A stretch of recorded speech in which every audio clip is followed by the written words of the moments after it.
News आई है कि जो फार राइट डच पॉलिटिशियन हैं गेर्ट विल्डर्स, उन्होंने इलेक्शन जीता है और उनके जो मैनिफेस्टो है वो तो बड़ा खतरनाक है कि फिलिस्तीन के अपनी छाती पीट के अपना रोना, फ्रॉड रोना, अपना झूठा रोना, बेवकूफ़ी की बातें करना, हाय हाय छाती पीट के हमारे साथ बड़ा जुल्म हो रहा है। इसका जुल्म हो रहा है तो तुम अपने देश जाओ वापस यार, कहीं और जाओ, हमारे देश में आने की जरूरत नहीं है। ये इसने इलेक्शन में बोला है और लोगों ने इसको वोट दिए और भारी मात्रा में इसको वोट मिले हैं।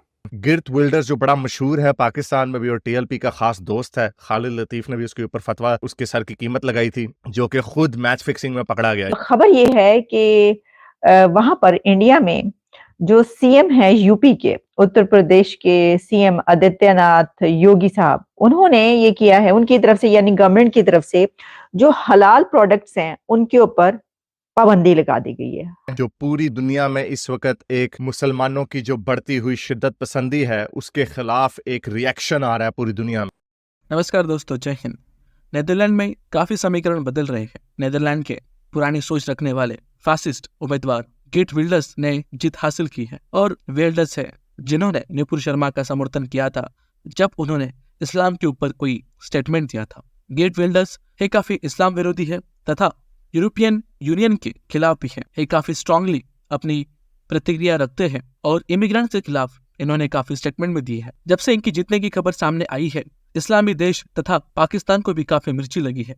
यूरोप में रहने वाले लोग इनका समर्थन करते हैं और जल्द ही शायद समीकरण बदल सकता है और बाकी सारे देश भी और बाकी सारे पॉलिटिशियंस भी इनका अनुकरण कर उनके देश में इस्लाम विरोधी नियम या फिर इमिग्रेंट्स को हटाने की बात कर सकते हैं।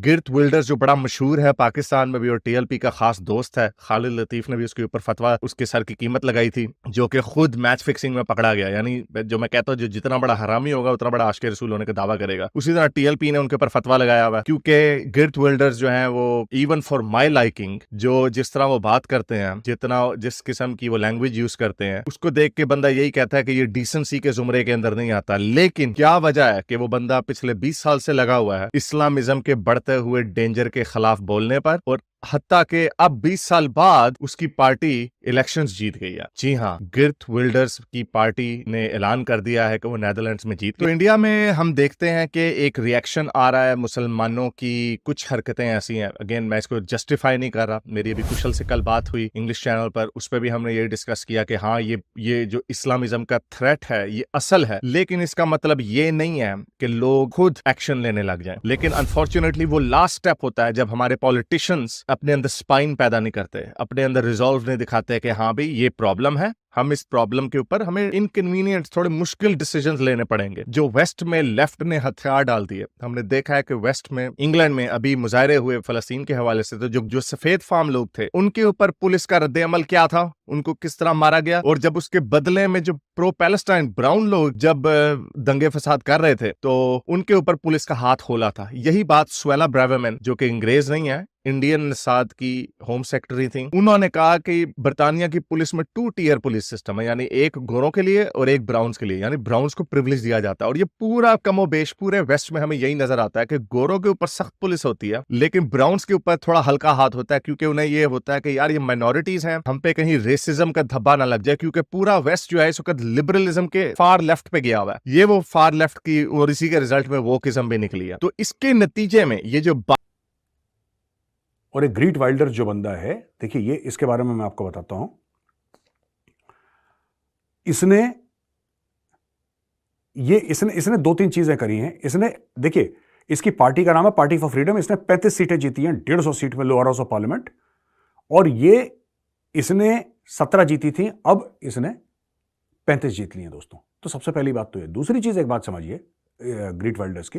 गेर्ट विल्डर्स अब कुछ लोगों से जिसको कहते हैं ना कि अपनी कोलिशन गवर्नमेंट बनाना, उसके बारे में बात कर रहा है, और लोग कह रहे हैं कि हो ना हो ये प्राइम मिनिस्टर बन जाएगा, हो ना हो।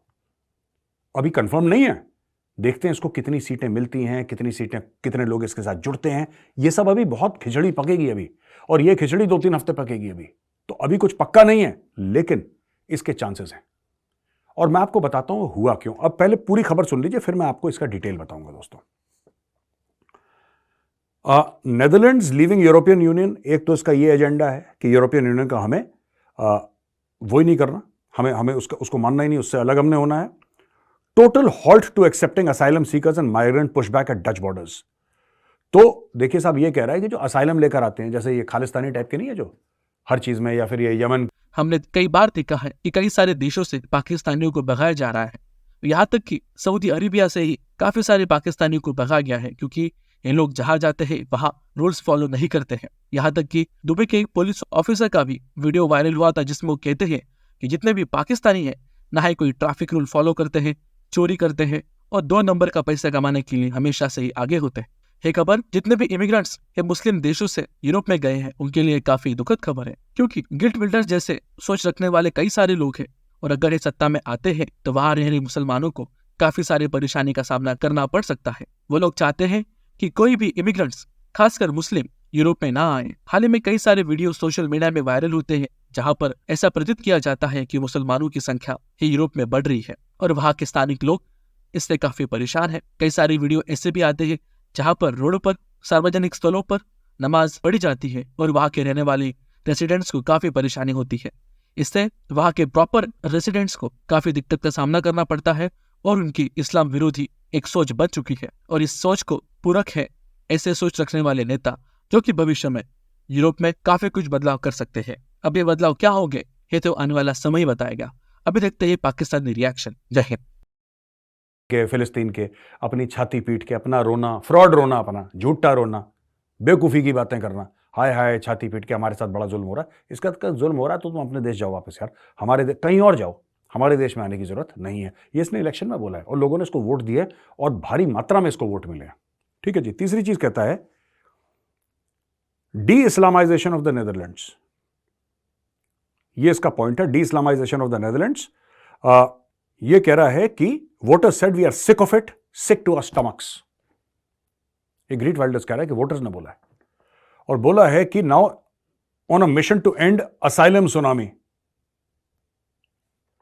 आप देखिए, वो कह रहा है कि असाइलम की सुनामी है। भाई कनाडा में क्या हो रहा है? सिमरनजीत सिंह मान जैसे पॉलिटिशियन पंजाब में पैसे लेके वो झूठे सर्टिफिकेट बना रहे हैं लोगों के कि इसके ऊपर बड़ा, नई दिल्ली जो है, नई दिल्ली बहुत इसके ऊपर जुल्म कर रही है, ये बेचारा बड़ा परेशान है, ये मर जाएगा अगर आपने इसको असाइलम नहीं दिया।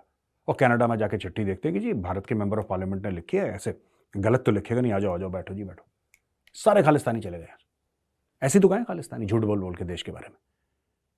इसने मना कर दिया, ये कहता तुम आओ अभी आगे दिखाओ तुम। और ये डी इस्लामाइजेशन की बात कर रहा है। इसका ये मामला है क्योंकि मैंने इसकी 1-2 स्पीचेस सुनी हैं। ग्रीट वाइल्डर्स ये कहता है कि मुस्लिम कंट्रीज से बहुत ज्यादा लोग हमारे देश में आ गए, ठीक है, और ये पुशबैक करने के चक्कर में एक तो कह रहा है कि मैं बंद कर दूंगा लोगों का अंदर आना, और दूसरा कह रहा है जो हैं मैं उनको भी निकालने के चक्कर में हूं।